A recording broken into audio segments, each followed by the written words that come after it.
குடியரசு துணைத் தலைவர் தேர்தலில் முதலமைச்சர் மு.க.ஸ்டாலினின் முடிவுதான் தன்னுடைய முடிவு என்று எம்பி கமல்ஹாசன் தெரிவித்துள்ளார்.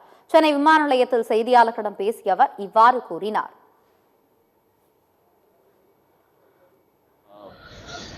நண்பர் டி.ஆர். பாலு அவர்களுக்கு என்னுடைய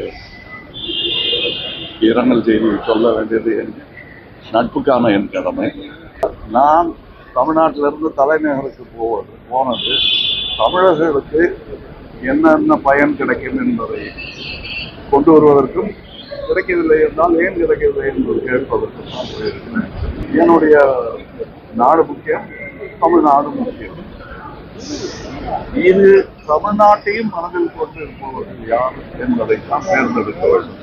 எங்கள் கூட்டணியில் பல ஆளுமைகள் இருக்கின்றன. அதில் எனக்கு நெருக்கமானவும் தமிழர்களுக்கு நெருக்கமானவும் ஆளுமை என்று பார்த்தால் தமிழக முதல்வர் தான். அவர் இந்த கூட்டணியில் உள்ளார். அவர் எங்கள் கூட்டாளி. அவரிடம் கலந்து ஆலோசித்துவிட்டு இதற்கான பதிலை சொல்வதுதான் நியாயம்.